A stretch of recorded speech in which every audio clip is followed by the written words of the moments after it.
Coming from Central Kentucky, land of horses, bourbon, and basketball, straight to your ears, ChickenCoopGuides.com presents AgriCast Digest, your place to get news and information about anything agriculturally related. Please welcome your host, Gabrielle Yoder.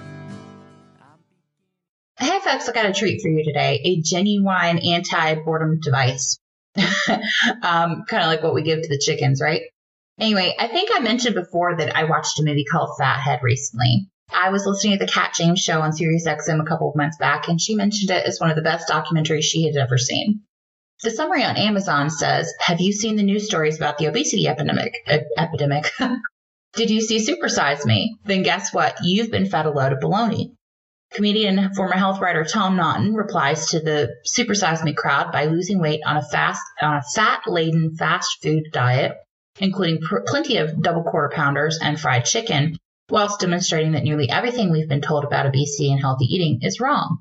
Fathead features humorous animations as well as informative interviews with doctors, nutritionists, and political scientists. So the treat is, folks, I just talked to the Naughtons just today, a few minutes ago, and I've got the interview just for y'all. So here it is.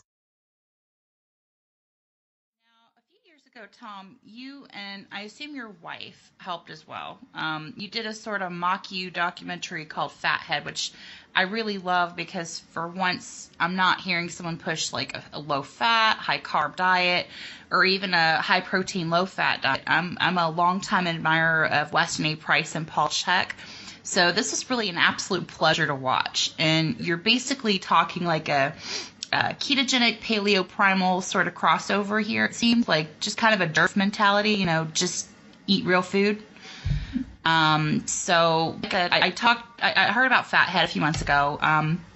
I went and looked it up on Amazon Prime and I watched it. It took a couple sittings because it's kind of intensive. But I really liked the way you broke everything down in really easy to understand terms so that anyone watching it could understand it. Thank you. It was really good. I brought my family over, my mother. I'm like, you got to come watch this. You know, this is what I've been telling you for the past 5 or 6 years. He's got it all broken down for you visually. Just watch. So why did you decide to film and produce it? I mean, other than the obvious, you know, you want people to be healthier, but really, what did you want people to get out of it? Like, where's the meat of it, I guess? Well, it actually started out as a reply to Super Size Me. Yep. When I finally watched Super Size Me, I thought it was amusing, but there were things in there that just really rubbed me the wrong way. So in a fit of unbridled optimism, I decided I would produce my own documentary. And as I was doing research for Fathead, because I intended to go on my own fast food diet, I started looking into, well, what is this diet going to do to me? What's going to happen when I eat all this fat, etc.? Not really having that much of an education in nutrition. And the more I did research on the internet, the more I became convinced that the standard diet, especially anti-fat area, was just completely wrong. It was never really grounded in science. So as I was making Fathead, the focus of it changed, which is why some people have pointed out it's almost like two documentaries put together. Part one, here's what's wrong with Super Size Me, and part two, here's what's wrong with what you've been told about healthy eating. So it was really it was something that evolved as I worked on it. By the time I was done, it was a different film than what I'd set out to make. Okay. Yeah, I could see that. Yeah, because I remember watching Super Size Me, and at first I was really excited. I'm like, yeah, you know, finally someone's saying, you know, into McDonald's. But then I thought the same thing as you, like, well, no one's making you eat it. Right. I mean, there are carb addictions. Like, I've had to deal with that most of my life, and I could see that. But, you know, there's nothing that's, like, prompting me to go to McDonald's and eat my carbs, you know. Yeah, exactly. And there are plenty of carb addicts out there, and this is one of the things I've actually looked into. I didn't mention in Fathead you can only put so much in one film, but I mean there have been studies conducted and show that carb addicts are carb addicts, and it doesn't matter if there's a fast food place nearby or not. People who live nowhere near fast food outlets don't really eat fast food. The carb addicts still consume just as much sugar. It's just they get it from the grocery store. Yep.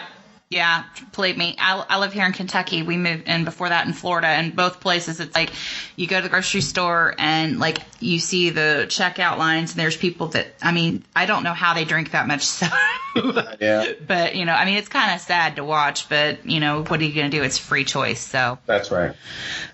So can you discuss any upcoming projects you might have? Yeah, actually, Chareva and I are working on a book project, and we hope to also do a DVD companion to go with it.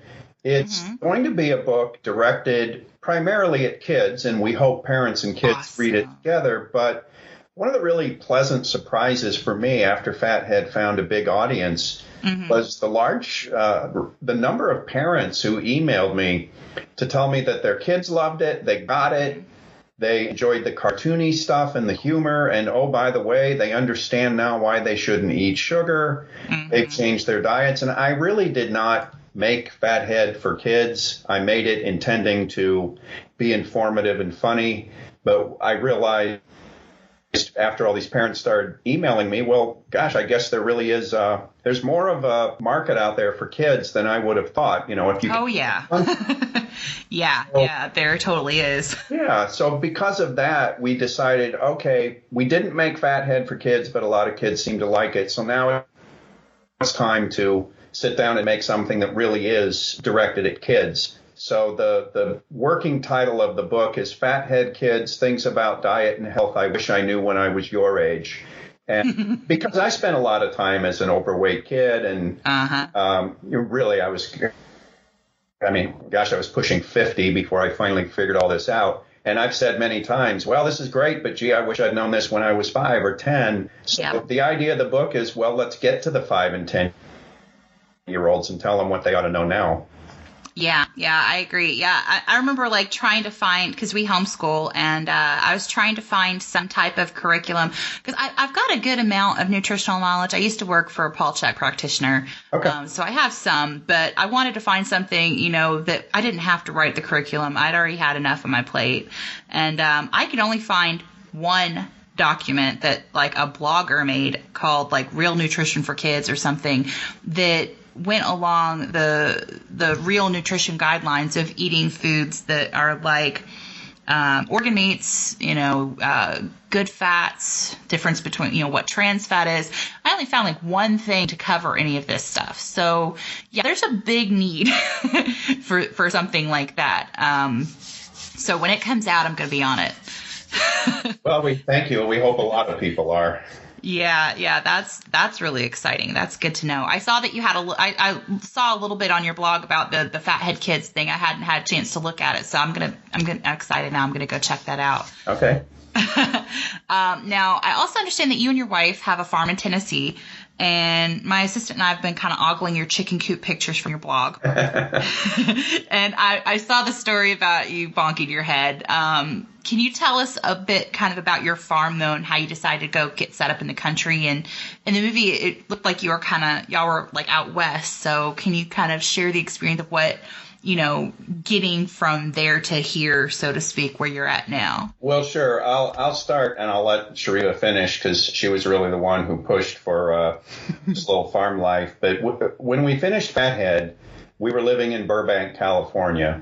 And around the same time, my daughter turned 5. She started kindergarten. And that really kind of brought it home to me that my kids were going to grow up to be LA kids. And I frankly never liked LA in the 11 years we were there. And the more I thought about it, I thought, why would I want to raise them in an area that I don't like? I wouldn't want this to be my childhood, so it's not going to be theirs. So we ultimately decided to move to Franklin, Tennessee, which is just south of Nashville. Not yet knowing exactly what type of home we wanted in Franklin, we came and rented for a couple of years while kind of getting used to the area and figuring out what we wanted next. And then my wife said one day, well, you know, my motivation was I really wanted to have chickens and a garden. In order to do that, we had to have a minimum of 2 acres. So every day I would check the listings to see what home within our sort of price range with a minimum of 2 acres popped up. And I found the perfect place. It was horrible. It was horrible. There were no interior shots of the home, just sort of this over. Oh, no, one of those. Yeah, but the price was right, square footage was right, school was right. And I said, honey, we got to go look at this. And it turned out to be the best investment we could have made, because it was more than cosmetic.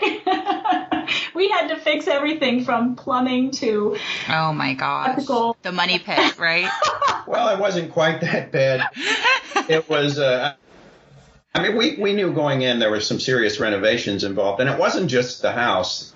The woman who owned it before us was an elderly widow. She'd let everything go. The land was overgrown with chest-high weeds, with briar bushes that had taken over. I mean, it was really, truly kind of scary to walk around this land. It was like walking through a jungle and not knowing what's in those bushes. And Chareva kind of had to talk me into this place, because I was looking at it saying, you've got to be kidding me. And she was looking at it thinking, well, I see what it can be. And she turned out to be right. Mm-hmm. Yeah, I agree. Yeah, we did the exact same thing. We moved from Florida, from Tampa, and we felt the exact same way that y'all felt about LA. It's like, we didn't enjoy growing up here. Why would we want to have our kids grow up here? You know, we're able to leave. Let's get out of here. We went to Kentucky, you know, but we actually got a house inside of Lexington, but it had like it was like on a quarter acre, and we were able to do kind of an urban homestead thing. And then we've moved out further into the country since then. But we did the same thing, like with the garden and the chickens, just on a quarter acre, because in Lexington you can have up to 25 hens if you want to. Yeah. And they've got like big lots there, so it was kind of a unique place to be. Now we're getting a little bit more land here. So that's really cool. And, you know, I've heard so many people, they've said the exact same thing to me, that they've wanted to move out into the country. They grew up in the city. They didn't like it. So, I mean, I think you've got a really common experience with probably most of our listeners. If they didn't grow up on a farm, they've wanted to grow up on a farm. So, it's really good for your kids. They're going to be a lot healthier that way for sure.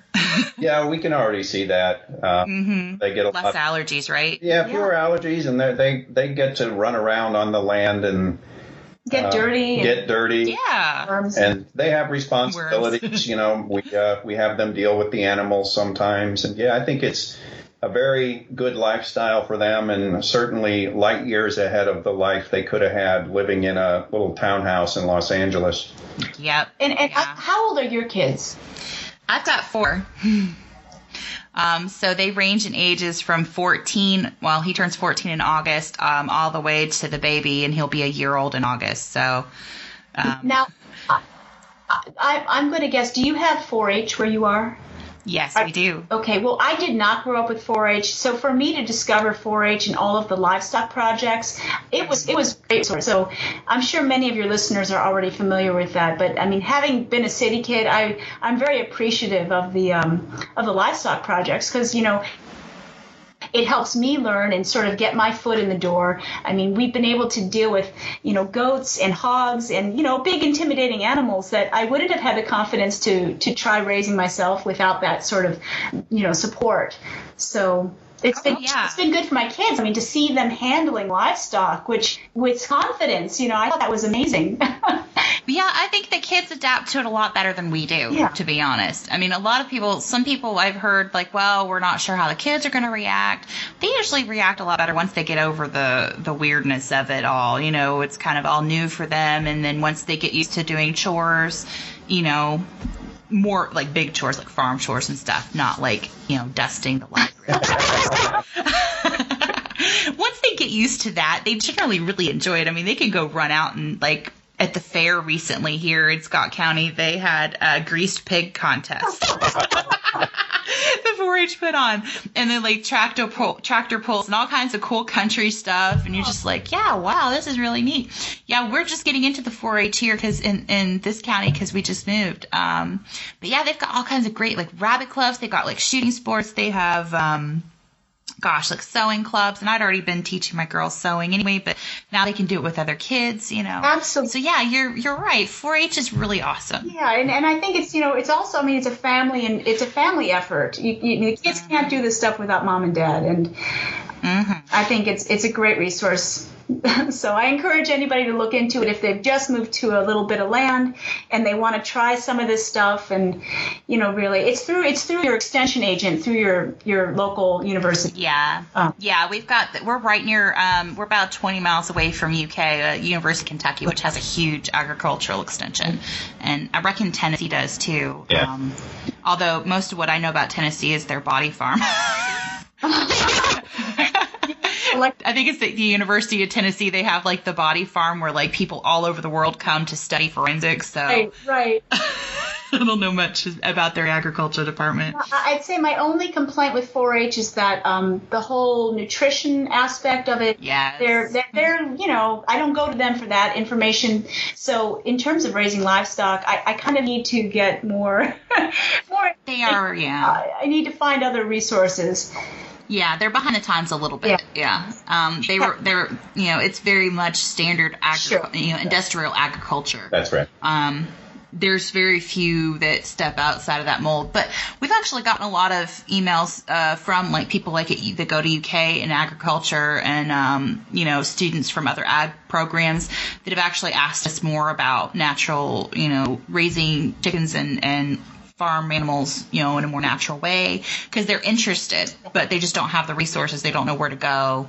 Like one kid, he's an ag major. He's like in his final year. He didn't even know that you have to age chicken manure before you can just stick it on your garden. I was like, how did you go through the ag program and not know this? I mean, what do they teach? Where do they teach? I was like, it took me like 5 minutes on Google to find that one. Right. So yeah, I mean, it's just, I think it's getting there. I think I saw the blog post the other day, Tom, you were talking about like the tipping point of the information. People are getting it now. The internet's really spreading it around. So yeah, absolutely, at a highly accelerated rate.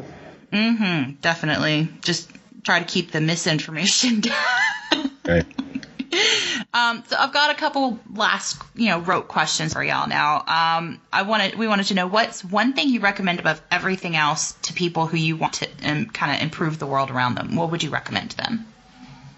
Well, I'm a big believer in Voltaire's idea that if we all tend our own gardens, the world would be a beautiful place. So I don't try to tell other people how to live, but I would say, take care of your own health. Don't be part of the problem. Of the growing, healthcare crisis in the country. I mean, it's a big part of that is just the fact that so many people are sick. There's a lot of debate over how do we pay for this, who should pay for it. You know what? It doesn't matter if everybody's sick. We can't afford it. It doesn't matter how we try to pay for it.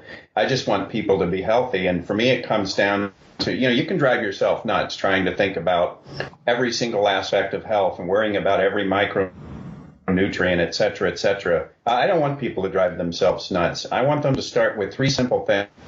Stop eating sugar, stop eating processed grains, stop eating chemically extracted seed oils, which are called vegetable oils, but they're really seed oils. If you just stop doing those 3 things, your health is probably going to improve quite a bit, and then you can tweak from there. And those are relatively easy changes to make. Yeah, I agree. I agree 100%. From what I understand, actually, the socialist countries with the socialized medicine and everything, they've been pushing more towards a wellness, towards finding the root cause of problems. They've been pushing more towards functional medicine now, right, because they have so many people on that they are responsible for paying for their health, and these people are dragging their entire country down because they're so sick. Yeah. And it can happen here too, whether your medicine is socialized or not. There comes a point where the bills are just too high for anybody to pay. Yep, I agree. So can y'all share a funny story with our listeners about your animals or making your homestead, something that's not on your blog? My goodness. That's a hard one. That's a tough one because I usually do put it on the blog. My goodness. I don't know if I put this on the blog or not. I was amused when we had a really mean rooster that I called the rapper rooster because he was constantly strutting around, causing trouble, getting in fights and chasing women. He would go after all of us, and it was amusing to me to watch my sweet-natured wife start beating the heck out of him when he went after her. Well, the thing is, I mean, it got to the point where we could not go and collect eggs if I didn't have a big rake. Well, we'd have a rake or something to protect ourselves. Right, like a leaf rake, to keep him at arm's distance. And the problem was even that wouldn't stop him, so I'd have to whack him across the head. Now, I was not trying to hurt this poor, but every time I walked in there, he would rear up with his talons and like go for my chest. So I got to the point where I couldn't go in there unless I gave him a strong whack. Well, one day, this poor guy kept coming at me, and I ended up hitting him so hard, I knocked him down. Just his head lifted up and sort of went in a little circle. Like I could see those little Tweety birds around his head. And he was still for a moment, but then he got up, shook it off, and went away. I'm like, oh, finally, he's going to learn. Well, the next day, I go to the store, I come back, and I look at the yard, and the poor guy is lying on his back with his feet in the air. Oh, my gosh. And I like to think it's not my intervention. It was just his time to go. Yeah, and you're all sympathetic now, the poor little guy. No, but no one was calling him the poor little guy when he was still attacking us every time we went into it. We were not sorry to see him go. Right. Well, I guess he went into the stew pot. Yeah, that's what coq au vin was made for. When I went to culinary school, the professor, he told us that, in France, that's what they would do to roosters like that. That coq au vin was designed. It was a old provincial recipe made for stringy old roosters or roosters that were not behaving. Interesting. So the last one, totally random. Does anyone call y'all the Naughty Naughtons? Never. I think they'd have to. I got a little of that in school, but I haven't heard that one in a while. Well, that's really all I have time for today. But I really thank you so much for coming on the show, y'all. We really appreciate it. For our listeners, next week we're talking to Doug Kaufman of Know the Cause. Until then, good night and God bless. You've been listening to AgriCast Digest. If you like what you just heard, please share with your friends. And don't forget to go to ChickenCoopGuides.com/podcast to download transcripts and archives of this episode, as well as take advantage of any freebies or trials offered in this episode. You can then visit our private podcast Facebook page, also linked there. This has been a Bluebird Media production.